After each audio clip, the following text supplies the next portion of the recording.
Hey everyone. Welcome to our channel where we will be talking about how to be an insurance agent from home today. Here is a process how you can work as an insurance agent from home.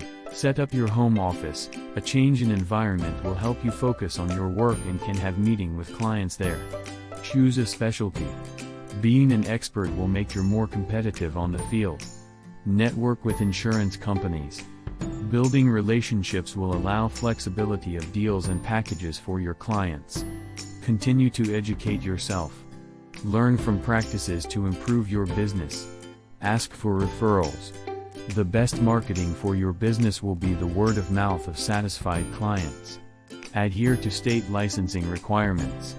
Keep renewing your certificates as needed and be legally up to date. Use your relation building skills as a selling tool.